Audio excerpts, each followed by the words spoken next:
안녕하십니까. MBS 초대석의 임정빈입니다. 우리 농업에 대한 뿌리 깊은 편견 중 하나가 농업은 쇠퇴적인 사양산업으로 경쟁이나 혁신 같은 단어와는 그리 어울리지 않는다고 생각하는 것입니다. 그러나 지금 농업계가 겪고 있는 생산성 정체와 FTA 이후 맹렬한 기세로 우리 식탁을 바꿔놓고 있는 수입 농산물을 생각한다면 농업만큼 혁신이 절실한 분야가 없음을 실감할 수 있습니다. 오늘 이 시간에는 식품산업 분야 최고 전문가로 뽑히는 이정희 중앙대 교수님을 모시고 농업과 식품산업의 동반 성장을 위한 방향성과 과제에 대해 함께 이야기 나눠보도록 하겠습니다.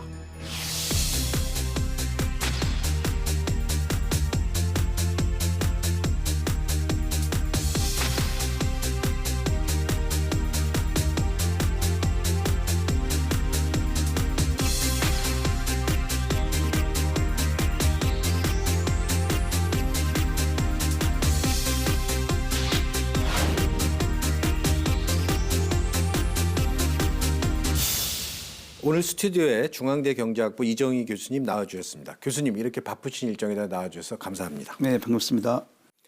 본격적인 농산물 시장 개방 이후에 위축된 우리 농업의 활력을 회복하기 위한 해결책의 하나로 식품산업이 거론될 정도로 그 중요성이 날로 커지고 있는데요. 정작 사실 농업인들은 농업과 식품산업이 얼마나 밀접한 영향을 주고받는지 인식하지 못하는 경우도 많은 듯합니다.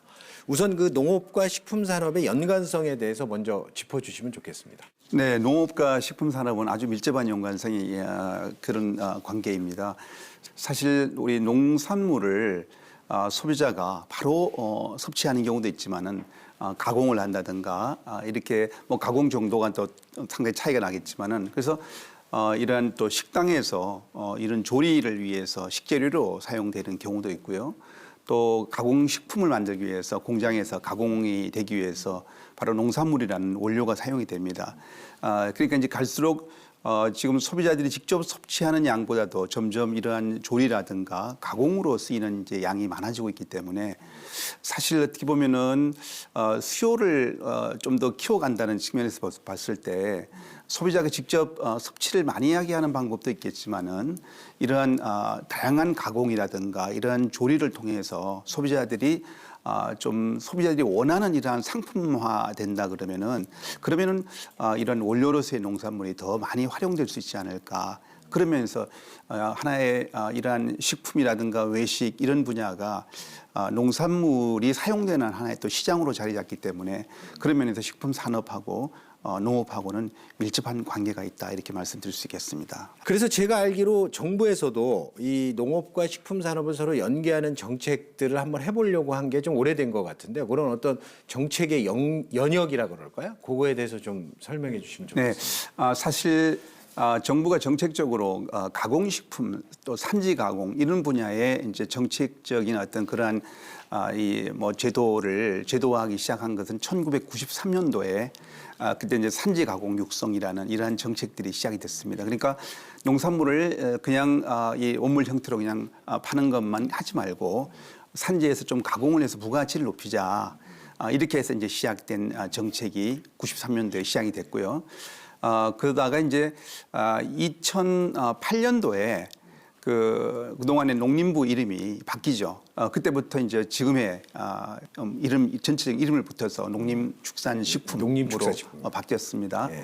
그래서 그때 그 식품산업진흥법도 만들어지고요.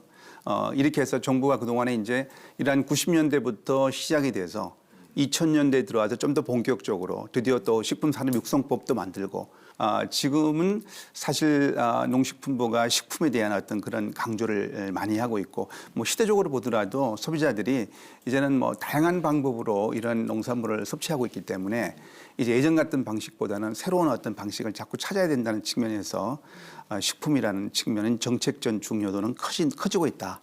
이렇게 볼 수 있습니다. 그렇군요. 그리고 또 그렇게 이제 농업을 이 식품 산업과 연계해야 된다 이런 필요성이나 중요성을 강조하는 거에는 식품 산업 규모 자체가 굉장히 농업보다 훨씬 크게 성장하는 게 있을 것 같은데요.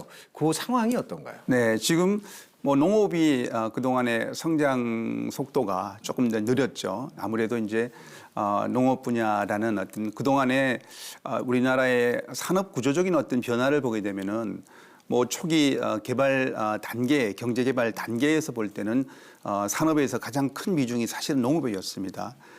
그런데 이제 다른 이제 이 첨단 산업들이 이제 점점 커지면서 상대적으로 농업은 위축될 수밖에 없었고요. 그러나 이 식품 산업은 꾸준하게 성장을 해왔다. 특히 식품 산업도 보면은 넓게 보면은 식품 산업 안에 가공 산업이 있고 또 외식 산업이 있습니다. 근데 외식 산업이 또 상당히 또 커지고 있었고요. 그러니까 이런 식품 산업이 농업 분야를 점점 더 커지는. 그래서 이거는 이런 외식이라든가 식품 가공은 뭐 농업하고는 관계가 없다 이렇게 봐서는 안 되겠죠. 이것은 같은 산업의 테두리 안에서 봐야 된다.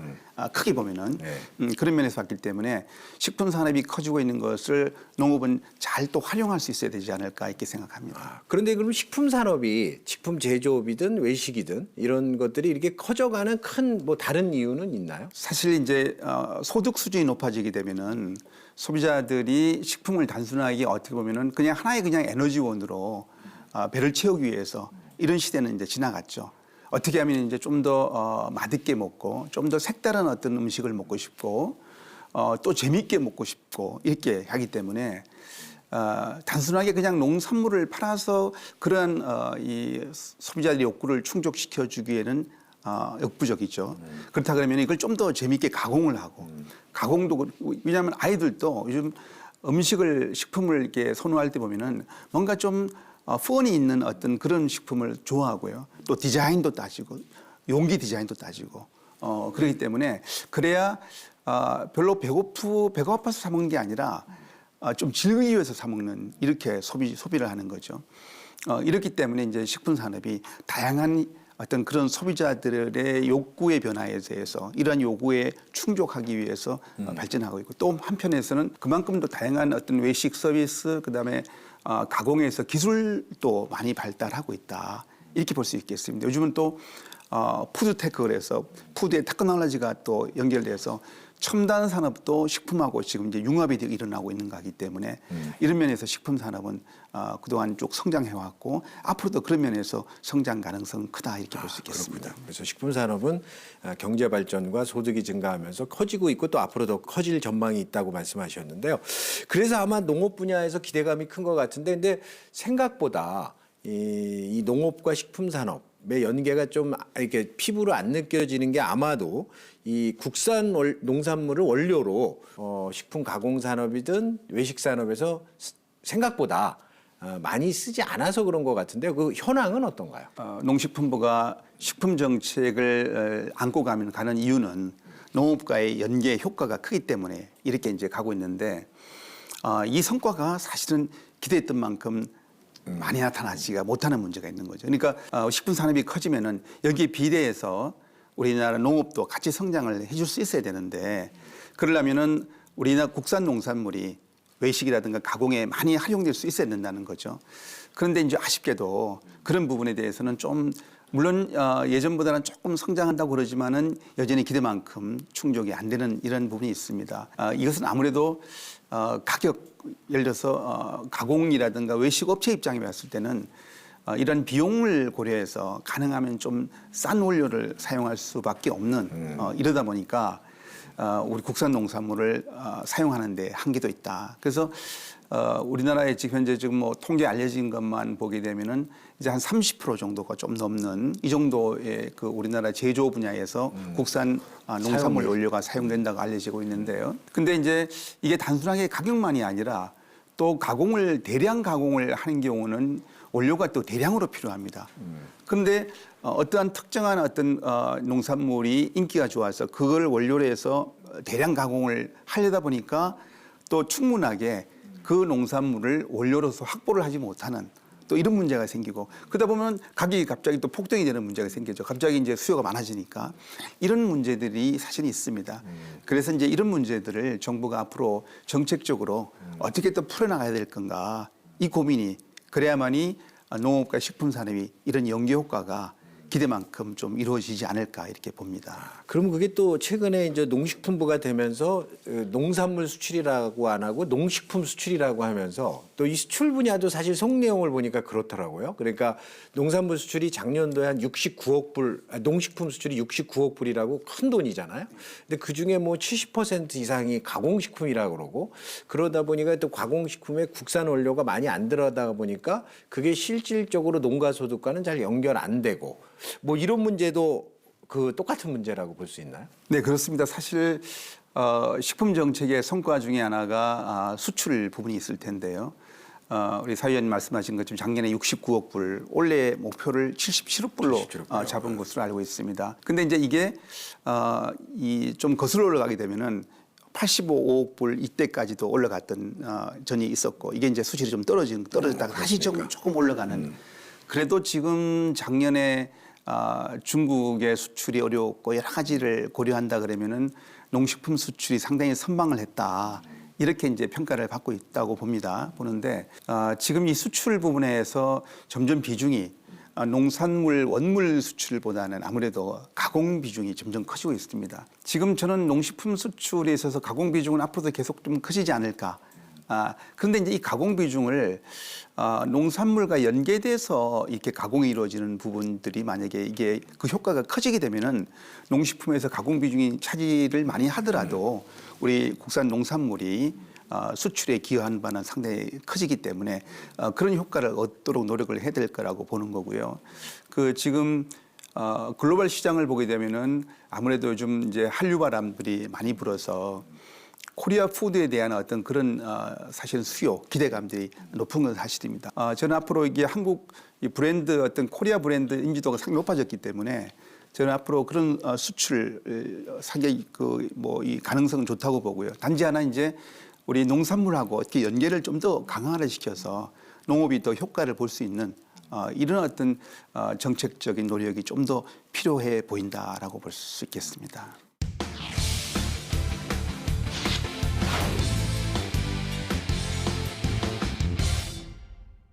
그런데 하여튼 식품 분야도 이런 글로벌 경제 침체나 이런 속에서 식품 산업 자체도 좀 약간 어떤 어려움이나 도전 과제가 있지 않을까요? 우리나라의 식품들이 이제 해외에 수출을 하게 되면은 일종의 그 나라 입장에서 봤을 때는 한국 식품은 하나의 이제 에스닉 식품이거든요.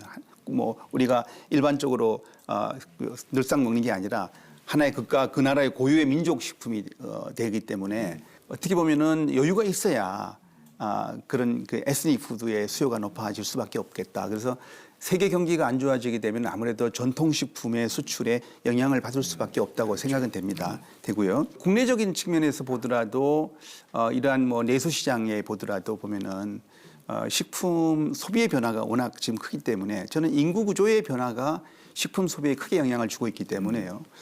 일단은 인구가 일단 젊은 청년층 또 우리 또 출생이 줄어들고 있기 때문에 지금 이번에 대학교에 입학한 신입생들이 출생이 했던 연도가 2000년도입니다. 이제 이들을 우리가 그 밀레니엄 베이비라고 이야기를 하고 있습니다. 근데 그때가 64만 명이 출생을 했습니다. 근데 작년에 태어난 출생 인구가 32만 7천 명입니다. 그러니까 20년이 채 안 돼서 출생 인구가 반토막이 났거든요. 그러면은 앞으로 식품의 주 소비층이 점점 갈수록 이 젊은 층은 줄어든다는 이야기가 되겠죠. 이러면은 아무래도 식품에 대한 이 선호도가 노년층하고 장년층 그다음에 청소년층 또 어린아이들은 다르기 때문에 갈수록 노년층 이러한 수요는 많아지게 된다. 그런 면에서 앞으로 식품업계의 대응도 여기에 맞춰서 일어나야 되지 않을까.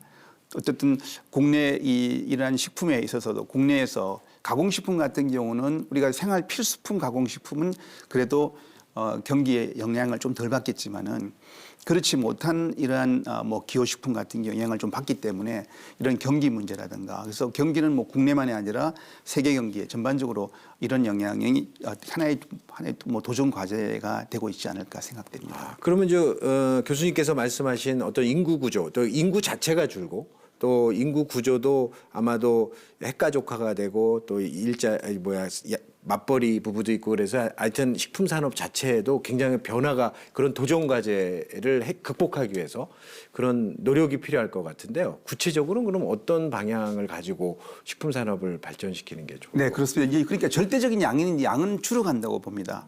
왜냐하면은 소비적인 측면에서 봤을 때 전체 평균 소비를 만약에 100으로 가정을 한다 그러면은 노년층 소비는 80 정도밖에 안 되거든요. 그러니까 노년층 인구가 많아질수록 전체 소비는 준다고 보는 겁니다. 그러니까 우리 젊은 층들이 있어야만이 뭐 다양한 이러한 선호하는 품목도 다양해지고 이런 가공식품들도 다양하게 발전할 수 있을 텐데 그러면은 이제 절대 이러한 이 양은 줄어든다고 볼 때 그럼 방법이 좀 더 부가가치가 높은 쪽으로 갈 수밖에 없지 않을까 이렇게 봅니다. 그래서 이런 부가가치가 높은 쪽으로 가기 위해서는 저는 혁신이 필요하다고 보는 것이고 기술 발전이라든가 사실 우리가 지나가다가 어떤 음식을 이렇게 보게 되면은 뭔가 새롭고 뭔가 이렇게 내 눈을 끄는 식품이 있어야 되거든요. 내가 지금 배고프면은 어디든지 가서 뭘 먹겠는데 배는 별로 고프지 않는데 근데 배는 고프지 않지만은 눈에 번쩍 띄는 뭔가 이 상품이 나를 이끌면은 그러면 내 지갑이 열릴 수가 있는 거죠. 그래서 저는 식품 분야도 농식품 분야 전반적으로 이제는 혁신이 필요하다. 예전같이 절대적인 양으로만 가지고 승부를 하면 이 시장 자체는 양 자체는 줄어들고 있는 상황이 발생되고 있지 않을까. 그래서 저는 두 가지라고 봅니다. 국내 시장에서 어떤 혁신을 통해서 양에서 보다 부가가치가 높은 쪽에서 이렇게 승부를 걸어야 된다라고 보고요. 또 한편에서는 이제 절대액은 여기 줄기 때문에 결국 이제 절대액이 많은 양이 많은 글로벌 시장으로 나갈 수밖에 없겠다. 그래서 글로벌 시장으로 어떻게 글로벌 시장을 공략할 것인가. 그래서 글로벌 시장도 보게 되면은 그런 개발도상국가가 있고 선진국가가 있을 거고 개발도상국가와 선진국가는 또 수요가 다를 겁니다. 그래서 그런 측면을 잘 고려해서 식품 산업의 앞으로의 어떤 그런 이런 변화에 대응할 수 있는 이건 정책적으로 혹은 기업의 전략적으로 이런 측면에서 좀 준비가 필요하다고 봅니다. 예. 그럼 하여튼 농업이 또 발전하려면 그런 식품 산업이 앞서도 말씀하시고 또 저도 말하는 것처럼 이게 발전해야 되는데 그 혁신에서 가장 중요한 게 어떤 게 있을까요? 혁신이 뭐 말은 쉬운데 어떤 방식에 또 무엇이 중요하고 뭐 어떤 요인이 이런 말씀을 저는 혁신에서 저는 세 가지를 꼽고 싶습니다. 혁신에서 저는 이제 힘을 갖자고 이야기를 하고 싶은데 힘 HIM입니다. H가 뭐냐면 휴먼 사람이고요. I가 이노베이션 이게 이제 혁신이죠. 그다음에 이제 M이 뭐냐면은 마켓입니다. 시장입니다. 이 시장을 키워가야 되는데 시장이라는 것은 뭐 남이 키워주는 것은 아니다고 보는 거죠. 내가 키워야 된다. 근데 이제 결국에는 이 혁신에서 출발점은 사람입니다. 저는 농업 분야에도 결국에는 사람이 변화를 일으켜야 되고 그러면 지금 이제 농업 분야의 가장 애로사항 중에 하나가 젊은 층이 없다. 생산자가 주로 우리 노년층이고 농업계에 청년층이 들어오지 않는다. 이런 문제가 있거든요. 그렇다 그러면은 이 젊은 층이 농업계에 들어올 수 있는 뭐 혹자는 이런 이야기를 합니다. 아니 사실은 비전이 있어야 젊은 층이 들어갈 텐데 비전 없는데 젊은 층이 가겠는가. 그렇죠. 비전이 만들어야 되겠죠. 그래서 농업이 과연 비전이 없느냐. 저는 농업이 비전이 없다고 생각을 하지 않습니다. 그래서 저는 정말 어느 분야에서든지 혁신의 기본적인 것은 인재를 키워야 되는 거죠. 혁신 역량을 가지고 있는 인재를 키워야 되고 또 변화에 대응할 수 있고 이제는 우리 경제는 지금까지는 우리가 어떤 그 상황을 따라가는 경제가 이제는 돼서는 안 되고 이제는 선도해야만이 살아남는 이제 경제 구조로 가고 있지 않을까 이렇게 보아집니다. 그러면은 선도하기 위한 어떤 그런 이 경쟁력은 결국에는 좋은 사람에서 나온다. 그래서 저는 이 4차 산업혁명이 이루어지고 있기 때문에 농업 분야에서 그동안 농업은 막 이게 할 일이 많다, 힘이 들다. 저는 이 시대는 많이 이제 끝나가고 있지 않을까.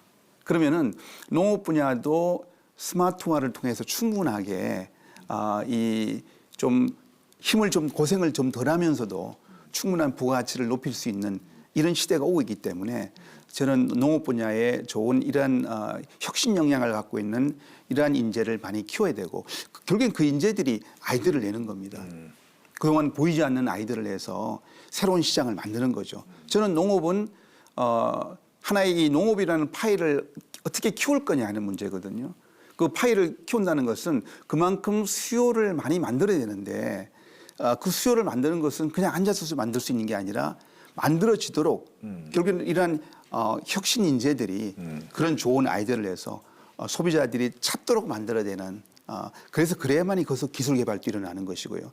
기술 개발은 이것은 그냥 우리가 기술이라는 것은 그런 결국 이 기술 개발을 통해서 마켓이 커지기 때문에 저는 그래서 이런 혁신 인재들이 결국 혁신 인재들이 정말 필요한 시대에 맞는 또 앞서가는 기술 개발이 이루어지고 이러면서 또 마켓이 커지고 이렇게 이 선순환 구조로 만들어갈 때 우리 농업은 하나의 혁신의 어떤 성과를 얻어낼 수 있지 않을까 이렇게 생각합니다. 그런데 이제 최근에 하여튼 사회적으로 물의를 일으키는 일부 경영인들이 있지 않습니까? 이게 뭐 농식품 쪽은 아닌 것 같고요.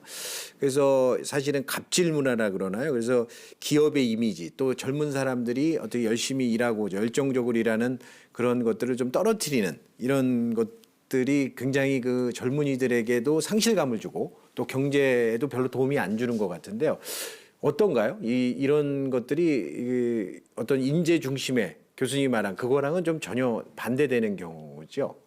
저는 이렇게 봅니다. 사실 이제 이것도 사람의 문제인데요. 사람의 문제인데 이게 이제 뭐 요즘 사회적으로 이제 뭐 갑질 문제라든가 여러 가지 불공정 문제가 많이 이제 불거지고 있습니다. 저는 이렇게 볼 때는 이렇게 봅니다. 되게 단기적인 시각으로 지금 내가 이익을 좀 더 가져가야 되기 때문에 이래서 사실 나눠줘야 될 것을 이 같이 일했음에도 불구하고 내가 더 많이 가져가는 그러면은 상대방은 불만이 있을 수밖에 없고요. 그러면 문제 제기가 또 나타날 것이고요. 뭐 노사의 문제도 마찬가지라고 생각을 합니다. 그 중장기적으로 볼 때 내 파트너를 나와 같이 일하는 우리 직원들이라든가 또 같이 협력업체라든가 이런 파트너들을 과연 파트너로 생각하지 않고 그냥 뭐 내가 일거리를 주는 사람이다. 이렇게 생각을 하게 되면은 이런 무리는 계속 일어날 가능성이 크다고 봅니다. 이 파트너라는 것은 결국에는 뭐냐면은 하나의 같은 어떤 일을 열심히 할 수 있는 동기부여를 만들어주는 거거든요. 상대방이 나를 파트너로 생각하지 않는데 내가 정말 그 사람을 위해서 정말 열심히 일해보겠다는 마음이 생기지 않을 거라고 봅니다. 그래서 저는 이런 문제는 정말 이 하나의 파트너십이라는 우리가 직원들과의 관계도 마찬가지고 협력업체와의 관계도 마찬가지고 이런 의식을 가지고 있어야 되고 소비자한테도 마찬가지. 소비자한테도 신뢰를 얻어야 되는데 당장 내가 이익을 얻기 위해서 비용을 줄이면서 퀄리티를 감춰서 이렇게 소비자들한테 이런 어떤 기만적인 어떤 이런 상행위를 한다든가 이런 것들은 사실 오래 갈 수가 없는 거거든요. 그래서 저는 이렇게 이래서 이런 부분에 기업인들 또 여기에 또 참여하는 사회 구성원들의 어떤 그런 인식의 변화, 사람을 존중하는 것은 결국에는 같이 동기부여를 통해서 생산성을 높일 수 있는 결국에는 그것이 나에게 도움이 된다. 이런 것이 확산돼야 되지 않을까 생각이 됩니다. 그렇군요. 그러니까 사람을 존중하는 기업이나 산업이 훨씬 더 발전할 수 있는 거군요. 그럼 반대로 이제 사람을 존중하는 기업 문화로 이 기업 경쟁력도 높이고 또 혁신 성장을 이뤄낸 무슨 성공 사례가 있으면 좀 한번 소개해 주시죠. 네, 뭐 대표적인 성공 사례를 하나 든다 그러면은 미국의 사례를 하나 들고 싶은데요. 미국에 사실 그 북동부에 가면은 웨그먼스 슈퍼마켓이라는 그런 소위 지역 일종에 보면은 미국에서 보면 중소기업입니다, 사실. 우리 입장에서 보면은 좀 규모가 크다고 보겠는데요. 이런 그 업체가 있습니다. 이 업체가 그 포춘지가 경제지가 늘 그 100대 기업 일하고 싶은 뭐 기업 발표를 하는데요. 요 중소기업이 늘 100대 기업 안에 들어갔고요. 수십 년 동안에. 그리고 탑10, 탑5까지 간 적도 있습니다. 그리고 왜 그런가 들어봤더니 이렇게 이야기를 하고 있습니다. 이 웨그먼 슈퍼마켓은 보통 다른 슈퍼마켓은 고객이 왕이다. 라는 이제 슬로건을 갖다 내세우죠. 근데 여기는 뭐냐면은 고객이 왕이라고 그러지 않고 직원이 왕이라고 내세웁니다. 직원이 왕이 아닌데 어떻게 고객이 왕이 될 수 있느냐. 이런 논리입니다. 그래서 먼저 직원들이 행복하지 않으면은 고객이 행복할 수 없다. 이런 주장을 하고 있어서 그래서 직원들을 스탁 옵션으로 전부 거의 주주화시키고 있고요. 주저하시기. 그래서 이 웨그먼스 슈퍼마켓을 내용을 들여다봤더니 3대째 쭉 이어오는 이러한 할아버지부터 아버지 또 자식까지 계속 그 회사에서 일을 하는 이런 그 회사로도 유명합니다. 또 우리나라에도 사실 보면 이런 업체들이 꽤 있습니다. 그러니까 직원을 존중해서 그게 뭐냐면은 그러니까 직원을 존중하고 직원을 하나의 파트너로 여기니까 직원들이 열심히 하려고 하는 동기부여가 된 거고요. 뭐 예를 들면은 한국의 유가공 업체 중에 서울 F&B라는 회사가 있습니다. 제가 이 회사를 방문도 하고 또 사장님도 만나봤고 그런 분석도 해볼 기회가 있었습니다. 근데 지금 한 1,000억 정도 매출 규모가 되고 있는 회사입니다. 강원도에 있는 회사인데요. 근데 이 회사에 가보면은 공장에 횡성에 있는 공장에 가보면은 어린이집이 엄청 잘 지어진 어린이집이 있어요, 공장에. 그래서 알고 봤더니 그 직원들을 위한 공장입니다. 그러니까 출근하면은 아이들을 데려와서 퇴근할 때까지 아이들을 돌봐주고 퇴근을 같이 하고. 직원들의. 예, 직원들을 위해서요. 아마 그 직원들하고 지금은 커뮤니티에 조금 이제 좀 어려운 가정을 위해서까지 조금 오픈을 하고 한다고 그럽니다. 그게 한 사례입니다만은 이런 업체들한테는 직원들이 더 열심히 일하고 있는 내 아이를 잘 돌봐주고 있는 회사에 아무래도 뭐 어머니 아버지가 걱정할 필요 없이 그냥 일만 열심히 할 수 있는 아이가 지금 언제나 확인할 수 있는 그런 공간에서 열심히 케어를 받고 있으니까요. 그다음에 또 늘 혁신을 통해서 용기 디자인 혁신해가지고 우리나라 이런 식음료 분야에서 혁신적인 기업으로 평가를 받고 있죠. 예, 그리고 이 교수님은 동반성장위원회 위원으로도 활동하시면서 상생협력에 대해서도 늘 강조해 오신 걸로 알고 있는데요.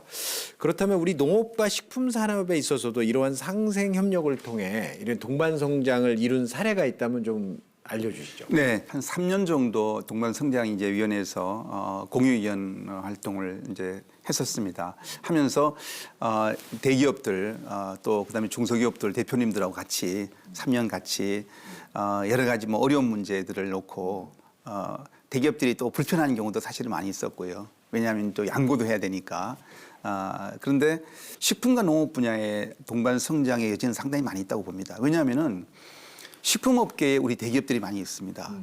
이 대기업들은 상당히 마케팅력도 갖고 있고 기술력도 갖고 있거든요. 근데 이런 마케팅력, 기술력을 우리 농업 분야가 이제 마케팅력, 기술력이 좀 아무래도 좀 떨어진다. 그럼 그런 부분들이 이거 그냥 퍼주고 도와주는 이런 게 아니고 이게 같이 윈윈할 수 있는 길을 찾아볼 수 있다는 거죠. 뭐 그래서 하나의 대표적인 사례는 이미 좀 알려져 있습니다만은 농심이 이 수미칡 감자를 개발했습니다. 감자 종자 이름이 우리나라의 종자가 다 수미종입니다. 그래서 근데 문제는 우리나라의 그 종자는 이 튀기는 게 안 되죠. 그래서 프렌치 프라이용 감자가 안 되는 겁니다. 이게 다 우리나라 프렌치용 감자는 다 수입을 하고 칩도 마찬가지죠. 감자칩 같은 경우도.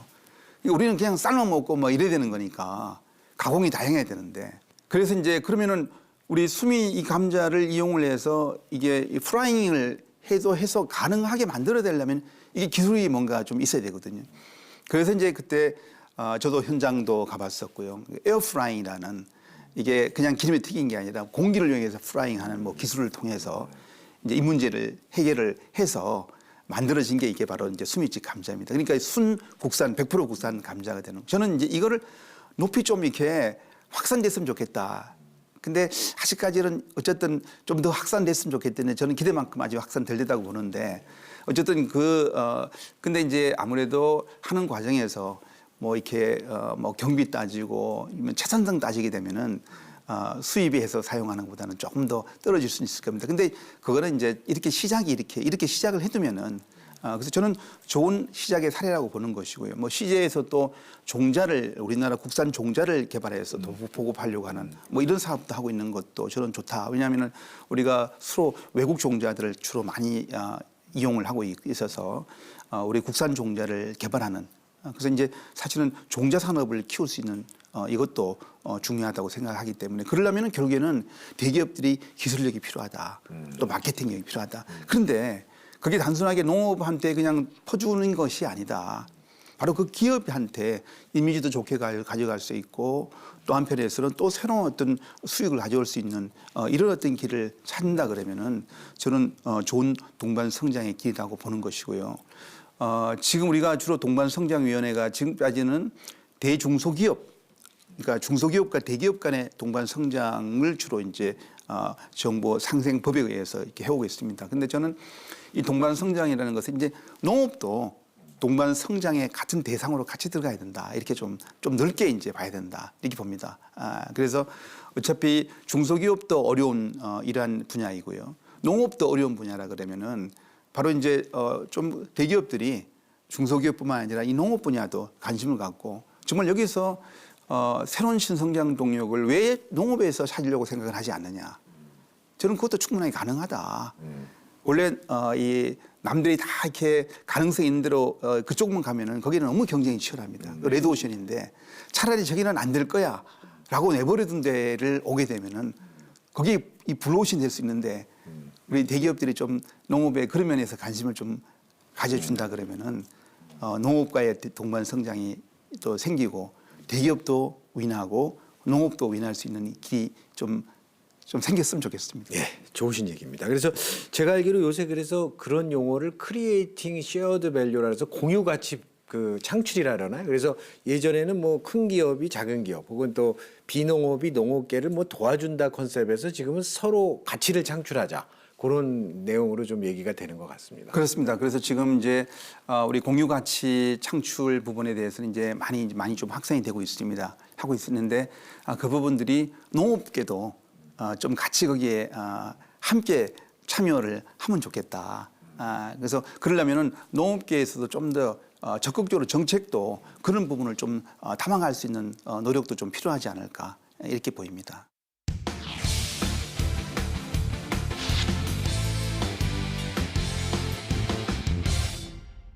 우리가 혁신성장 이런 얘기를 할 때 보면 늘 따라다니는 단어가 규제개혁인 것 같습니다. 그래서 선생님이 또 규제개혁에 대해서도 좀 전문가시기 때문에 우리 농업과 식품산업의 어떤 생산성 증진 또 동반성장 또 혁신적인 성장을 위해서 규제개혁이 필요할 것 같은데 그럼 필요한 이유와 또 그런 것들이 일반적으로 어디 사례가 있을까요? 네, 지금 규제개혁은 정부가 뭐 어느 정부에서나 이 규제개혁을 가장 앞세우고 있습니다. 그런데 그 앞세우고 있음에도 불구하고 또 가장 성과가 또 많이 안 나는 데가 규제개혁 분야입니다. 안타까운 일입니다, 사실.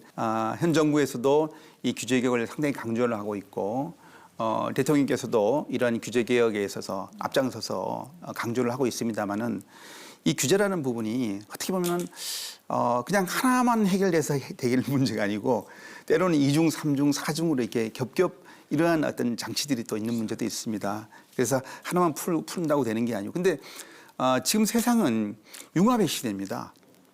옛날에는 농업 문제는 그냥 농업의 문제였습니다. 근데 지금은 농업의 문제가 농업의 문제가 아니고요. 그렇기 때문에 이게 어떤 일을 새로운 어떤 기술, 새로운 비즈니스를 만들어내면은 이게 여러 가지가 융합적으로 나타난 거기 때문에 어느 한 부처에 이거는 우리 요 법에 관련된 거다 딱 이야기하기가 어려울 때가 많다는 거죠. 그러면은 지금 현재 법 체계라든가 규제 체계로 볼 때는 이런 상황에서는 새로운 신기술이라든가 신비즈니스가 만들어질 때 애로사항이 사실은 많이 있는 겁니다. 그래서 정부가 올 1월부터는 이제 규제 샌드박스라는 제도를 도입해서 일단 새로운 신비즈니스, 신기술은 일단은 일정한 기간은 그냥 규제 프리로 해보고 문제 생기면 그때 규제를 하겠다. 뭐 이런 것을 이제 정책적으로 내세우고 있습니다. 저는 뭐 상당히 바람직한 방향이고 잘 이루어지기를 바라는 마음인데 이 농업 분야도 저는 농업 분야는 이제는 단순한 그냥 먹거리 정도가 아니다. 농산물 원료를 가지고 이제는 건강식품도 만들고요. 이제 약품의 원료도 사용되기 때문에 이게 단순한 뭐 이 식품위생법에만 연결되는 문제가 아니고 약사법에도 연결되는 문제고요. 근데 이거는 농업을 떠나 있는 법들이거든요. 이거 농식품부로서는 해결하기 어려운 문제죠. 그래서 이런 문제를 자꾸 내놓고 그러면 이게 이제 범정부 차원에서 이건 해결을 해야 되는 문제라고 봅니다. 그러려면은 그 부처에서 이런 혁신 대상 이렇게 이런 부분들을 자꾸 찾아내서 일단은 도마 위에 올려놔야 된다고 저는 생각을 합니다. 그래야만이 이 문제를 그럼 어떻게 풀어갈까? 그래야 이 혁신이 가능해진다. 그런 면에서 이 규제 개혁은 지금 아마 농업 분야에는 오래 전통적인 규제가 많이 있을 겁니다. 뭐 농지법부터 시작해서 많은 있기 때문에 이런 법들이 우리 시대적인 변화에 대해서 과연 이런 법들을 어떻게 한번 재정비해야 될 건가? 이것도 한번 논의가 필요한 거고요. 그래서 뭐 법이라는 것은 또 규제라는 것은 만들어지면은 원래 잘 속성상 또 이 잘 없어지기가 어려운 이런 속성이 있습니다. 그렇기 때문에 규제는 줄어들지 않고 늘 수밖에 없는 게 10개가 만들어지면은 이제 10개가 없어져야 되는데 한 두세 개밖에 안 없어지고 그러니까 규제 숫자는 많아질 수밖에 없는 그러니까 어느 새로운 이런 이야기를 들었습니다.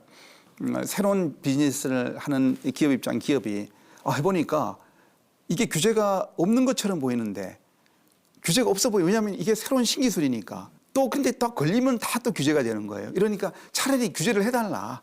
내가 정확하게 나는 어디까지 어떻게 해야 되느냐. 이런 아이러니한 것도 있습니다. 그래서 저는 앞으로 농업에 있어서의 혁신 부분에서는 이 규제 개혁은 이거는 뭐 뒤따를 수밖에 없고 또 규제 개혁이 앞서가야 혁신이 일어난다. 왜냐하면 규제가 있기 때문에 나는 별로 아이디어를 안 내는 거죠. 해봐야 저 규제 때문에 안 되니까. 그러니까 규제 개혁을 해줘야만이 그래야 혁신 성장의 동기부여가 만들어진다고 봅니다. 그렇군요. 근데 하여튼 규제는 사실 정부가 주로 갖고 있기 때문에 정부의 의지인데요. 그러니까 정부가 아까 말씀 들어보니까 규제 샌드박스나 해서 뭐 굉장히 의지가 있는데 실제로도 뭐 규제 개혁에 대한 의지가 강력한가요? 네, 규제 개혁 이전은 뭐 저는 뭐 아주 강하다고 봅니다. 뭐 대통령께서도 여러 번 규제 개혁의 의지를 보였고 또 규제 점검 회의를 또 정기적으로 또 하고 계시고요. 그다음에 이제 우리 그 규제 개혁 위원회에서도 이런 뭐 규제 개혁 관련된 여러 가지 이제 심의도 하지만은 규제가 그냥 쉽게 생기지 않도록 충분하게 규제를 심의해서 이 규제가 뭐 실효성이 혹시 없다 그러면은 그런 규제가 또 생기지 않도록 한다든가 이런 장치들이 있습니다. 그런데 이제 규제가 정부의 단순한 의지만 갖고 왜냐하면 정부가 이게 워낙 규제는 이해관계가 얽혀 있는 문제이기 때문에 그 이해관계를 풀어가는데 너무 많은 이 시간과 또 이 비용이 또 소요됩니다. 이러니까 아무래도 정부는 처음에 의지가 있다 하더라도 이해관계가 너무 커져 버리면은 이게 한 발 나가기가 너무 힘드니까 그러니까 이게 좀 힘이 빠지는 문제가 생길 수가 있는 거죠. 그래서 어쨌든 이 규제 개혁이라는 문제는 우리 혁신 성장에 위해서는 이거는 뭐 저는 선제적으로 좀 이루어져야 되는 부분이 있다. 이런 부분이기 때문에 지금 농업도 농식품부도 지금 규제 자체 규제 개혁 위원회에서 또 거기서 많은 규제를 또 뭐 발굴하고 하는 것으로 알고 있습니다. 근데 좀 더 적극적인 어떤 그런 노력이 좀 필요하지 않을까도 기대해 봅니다. 그렇군요.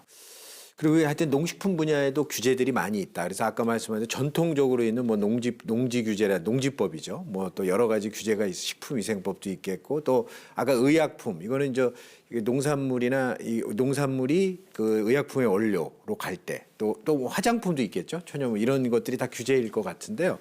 그런 거 말고 그럼 그냥 농업과 식품 산업이 이런 혁신 성장을 위해서 그래도 좀 드러나 있는 어떤 규제 개혁 과제로는 뭐 구체적인 게 있으면 한두 개라도 좀 해줄 수 있으시죠? 농업과 식품 산업의 이 규제를 뭐 이게 뭐 특정한 규제를 다 이렇게 짚어보기는 이게 좀 이제 쉽진 않은 부분이 있습니다. 워낙 이제 사실은 관련된 규제가 뭐 이렇게 많이 있고요, 많이 퍼져 있고 특히 이제 지금 그 정부가 예전부터 뭐 농공상제도라는 것도 했었죠. 농업에서 이제 공업과 농업만 하지 말고 공업하고 손잡고 상업하고 손잡고 해가지고 지역에서 지역 중소기업들 가공식품하고 손잡고 또 유통하고 손잡고 이런 정부가 정책도 사실 지금도 하고 있습니다. 이제 그런데 그런 과정에서 또 규제가 있는 거죠. 예를 들면 가공에 관련된 규제 같은 것도 있고요.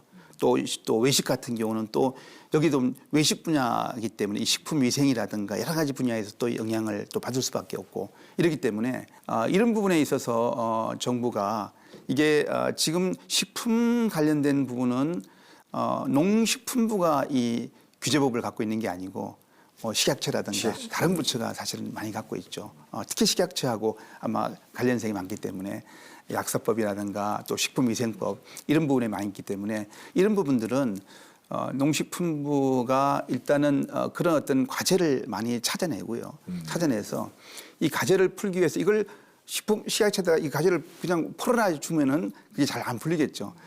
풀기 위한 어떤 그런 여러 가지 방안들을 다 강구 좀 해서 그런 다음에 이제 식약처하고 또 이게 아니면은 국무조정실에 규제실하고 좀 논의를 해서 규제실에 좀 조정을 좀 부탁을 받고 이렇게 해서 이게 국가적인 측면에서 정말 도움이 된다.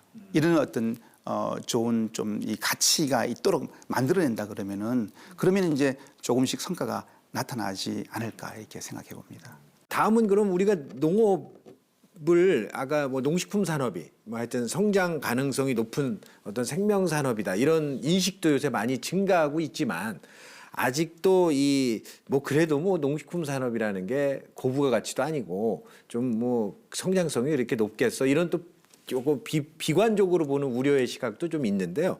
그럼 교수님이 보실 때 이 농식품 산업이 새로운 시장도 창출하고 또 신성장 동력으로서 어떤 가능성이 있다고 보시나요? 네, 저는 일단은 지금 이제 시대적인 어떤 흐름을 볼 때 이제 4차 산업혁명 시대라고 이야기를 합니다. 그러면 4차 산업혁명 시대는 과연 농업하고는 무슨 상관이 있을까? 저는 농업의 그동안의 어려움이 뭐였냐면은 고령화가 있었고요. 그다음에 이제 또 젊은 인력들이 많이 부족한 상황, 손이 모자란다 그러고 이런 어려움이 있었습니다. 그러니까 좀 뭐 농지 또 농산물을 관리를 해야 될 일거리는 많은데 그러니까 점점 다 힘들어지는 거죠. 바로 이런 문제가 이제 4차 산업혁명 시대가 기술적으로 해결해 줄 수 있다고 봅니다. 이런 문제는.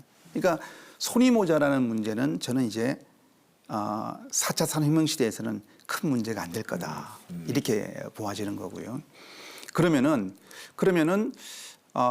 젊은 층들이 이게 와서 정말 무슨 내가 뭐 막 일만 하는 거 아닌가?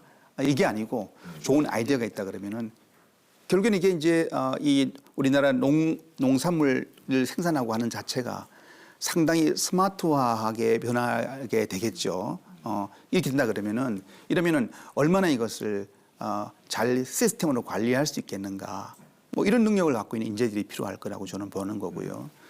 그다음에 이제 그리고 새로운 수요를 창출한다는 것은 그동안에 나는 뭐 맨날 시장에서 나오는 상품들이 이거밖에 없으니까 이거밖에 먹을 줄 몰랐던 거죠. 근데 만약에 뭔가 새로운 상품이 좀 나와줬으면 좋겠는데 이런 상품이 나오면 좋은데 그게 잘 안 나오는 거죠. 그게 뭔가 하면 새로운 기술 개발에 의해서 상품들이 소비자의 어떤 수요에 맞는 상품들이 개발돼서 나오는 부분들. 저는 이 부분들은 이제 빅데이터 시대가 돼서 소비자들이 뭘 원하고 있는지 시간대별로 소비자들이 뭘 원하고 있는지도 이제 다 파악될 수 있는 시대가 되고 있다. 그러면은 이런 빅데이터를 활용해서 이제 생산자들이 이 스마트 시스템을 갖추고 있기 때문에 이제 농민들이 이제 그런 어떤 빅데이터와 스마트 시스템을 활용해서 시기적절하게 또 수요가 원하는 수요대로 이런 상품들을 좀 만들어낼 수 있는 이런 시대가 오지 않을까. 그러면은 이 농업을 과연 이게 낙후된 지역 산업이고 여기는 뭐 전혀 앞으로 부가가치가 이 시대적인 뒤처져 있는 산업이라고 그럴 수 있겠는가. 사실 뭐 이 오런 버핏도 뭐 이 우리 농업에 대한 이야기도 뭐 좀 했었고 또 일본에서도 보니까 뭐 노무라 증권이라든지 이런 증권회사들이 미래 투자 어떤 유망 쪽으로 농업 쪽을 이게 평가를 하고 있습니다. 이런 거 볼 때 저는 농업은 충분한 그런 부가가치를 높일 수, 저는 한국의 농업의 미래는 결국에는 그런 부가가치를 높일 수 있는 길을 만들어야 되는 게 아닌가. 저는 충분히 우리나라의 ICT란 이런 것이 많이 발달됐기 때문에 이걸 어떻게 농업하고 연계시킬 수 있는 분야. 최근에 인기를 얻고 있는 또 이런 또 이 온라인 이 상품 회사들 보면은 뭐 샛별 배송이다. 그래서 새벽 배송에. 근데 그 회사가 커지고 있는 것도 뭐냐면 빅데이터를 이용한 거거든요. 왜냐하면 지금 이제 소비자들은 점점 어떤 대식구가 아니고 이제 뭐 1인 가구, 2인 가구 그렇기 때문에 그에 적절하게 내가 필요한 먹고 싶을 때 이럴 때 신선하게 배달만 될 수 있다 그러면은 그래서 그런 어떤 소비자의 욕구를 충족시켜주는 이런 비즈니스가 만들어지고 있다고 볼 때 이게 우리 다 농업하고 연계시켜야 되는 문제라고 봅니다. 그래서 저는 그런 면에서 우리 농업에 이게 낙후된 분야이기 때문에 이 생명산업은 상당히 고부 가치로 갈 수 있는 여지가 많고 과연 우리가 먹는 자체도 이게 내가 약을 먹는지 음식을 먹는지 아마 구분이 안 되는 시대가 오지 않을까 하는 생각도 해봅니다. 그렇군요. 그리고 또 하나 이제 정책적으로 앞서도 말씀하셨지만 이제 식품 분야가 농림부로 들어오면서 농업과 식품이 이렇게 서로 연계해서 그 성장하는 이런 노력들을 해온 뭐 정책적 지원도 있고 여러 가지가 있지 않았겠습니까? 근데 그런 것들이 이제 단발성으로 끝나지 않으려면 어떤 꾸준한 노력이 필요할까요? 저는 이제 농식품부에서도 이 식품 산업이 사실 농식품부에서 식품 산업의 어떤 그런 연관 효과들이 기대만큼 조금 이제 못 미치는 부분들 때문에 이게 이 식품 산업이 농업 분야하고 연계가 참 어렵다 정책적으로 아마 이런 부분이 사실은 좀 있었어요. 아마 가장 좀 애로사항이 아니었을까 생각됩니다. 그렇다고 해서 농업 쪽에서 식품은 이게 우리 농업 분야가 이끌어가기는 이게 좀 힘든 쪽이 아닌가 이렇게 생각해서는 안 된다. 저는 이거는 시간을 많이 필요로 하는 거라고 봅니다. 지금 농식품부가 식품을 본격적으로 정책으로 가져온 지가 이제 10년이 이제 넘었죠. 2008년도부터 이제 시작이 됐고 농식품부의 식품정책국도 생기고 10년 정도 됐는데요.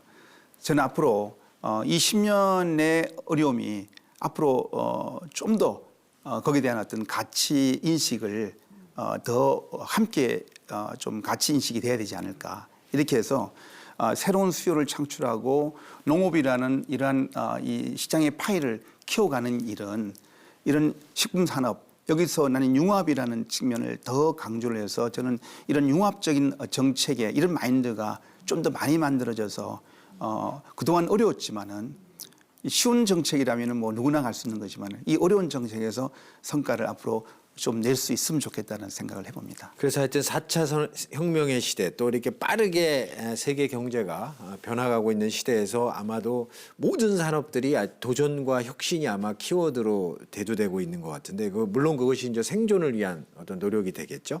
그래서 우리 농업도 예외가 아닐 것 같은데요. 우리 농업인들에게도 뭐 어떤 노력이 필요하다. 왜냐하면 식품 산업이든 천연물 의약품이든 화장품 이런 데도 뭐 그 니즈에 부합이 돼야 되지 않겠습니까? 그런 뭐 노력할 사항이 있으면 좀 한마디 해주시죠. 세계 경영에 있어서의 가장 이 키워드가 뭐냐면 요즘 그 엔트레프레너십입니다. 기업가 정신입니다. 그래서 이 기업가 정신이라는 것은 한마디로 도전 혁신입니다. 도전 혁신. 또 하나가 뭐냐면 사람 중심 기업가 정신이다. 이게 아까 제가 말씀드렸듯이 사람을 존중하고 또 파트너로 인식하면서 거기서 동기부여를 만들고 생산성을 올리는 그렇다면 저는 우리 농업 분야에서도 우리 이 의식의 변화가 필요하다고 봅니다. 그래서 우리가 개혁에는 의식 개혁과 그다음에 또 이 동기 의식 혁신, 동기 혁신 그리고 이제 기술 혁신 또 규제 개혁도 들어가겠지만 근데 이게 의식 혁신이 없으면은 동기 혁신도 이루어지기 어렵습니다. 그래서 우리 대기업도 그렇고 우리 기업인들도 그렇고 이 의식 혁신이 있어야만이 그래야 이런 사회적 갈등들이 좀 더 줄어들 수가 있겠다. 그래야 같이 있는 주변에 있는 같이 함께하는 사람들한테 더 열심히 하려고 하는 동기를 불러일으키고 생산성을 높이는 저 농업 분야도 바로 이런 의식혁신, 동기혁신이 필요하고 그래야만이 기술혁신이 뒤따라온다. 기술혁신이 절대로 먼저 일어나기 어렵다는 거죠. 그래서 그런 동기혁신, 이런 의식혁신, 동기혁신이 우리 농업계에도 함께 이루어져서 이러한 변화에 잘 부응할 수 있으면 좋겠습니다. 예. 그럼 마지막으로 교수님께서는 이제 대학에서 교육과 연구도 열심히 하시면서 이 동반성장, 또 규제 개혁, 또 공정거래 관련 이런 그 정책 자문위원회로서 굉장히 열심히 활동하고 계신데요. 마지막으로 오늘 함께해 주신 우리 시청자 여러분에게 한마디 해주시죠. 네, 뭐 세상은 워낙 빠르게 변화하고 있고요. 지금 예전에 우리 산업 혁명 시대에서 산업의 변화가 100년 만에 이루어진다 그러면은 지금 요즘 4차 산업혁명 시대에서 이런 디지털의 어떤 변화는 10년이 안 일어나게 보다도 짧게 이루어지고 있습니다. 이런 변화 시대에 이런 농업에 있어서의 앞으로 많은 변화가 야기되고 있고 문제는 이 변화가 주변에 변화가 오는데 이 변화를 어떻게 활용할 수가 없다. 준비가 안 됐다 그러면은 대단히 안타까운 일이다. 그런 면에서 좀 더 적극적으로 이런 변화를 활용을 잘해서 농업이 이제 농업은 좀 뭔가 낙후된 이런 농업이 아니라 이제는 정부가 신성장 동역에 농업이라는 분야가 들어갈 수 있는 이런 날이 오지 않을까 이런 생각을 해봅니다. 그리고 또 한편에서 우리 소비자 분들도 결국에는 우리가 건강한 이 먹거리를 우리가 섭취를 해야 되는데 그러기 위해서는 이런 농업이 건강하게 잘 발달될 수 있으면 좋겠다. 그래야 우리 국민의 이러한 이 뭐 먹거리도 그렇지만은 안전 이런 것도 함께 얻을 수가 있는 이런 길이라고 생각합니다. 감사합니다. 예, 오늘 하여튼 농식품 산업의 동반 성장과 혁신 성장에 대해서 우리 중앙대학교 이정희 교수님 모시고 말씀 나눠봤습니다. 교수님 오늘 바쁘신 일정에도 나와주셔서 대단히 감사합니다. 감사합니다. 한국 농업이 성장하기 위해서는 우선 국산 농산물의 수요가 확대되고 시장이 커져야 합니다. 이를 위해서는 관련 산업과의 연계, 특히 식품 산업과의 동반 성장, 그리고 농식품 산업의 혁신과 규제 개혁이 절실합니다. 농업과 타산업, 농민과 기업이 혁신을 통해 상생의 가치와 농산업 발전을 이끌어내고 정부 또한 우리 농업의 혁신 성장을 뒷받침할 수 있는 법률 제정과 제도적 기반 마련에 보다 적극적으로 나서기를 기대해 봅니다. 함께해 주신 여러분 감사합니다.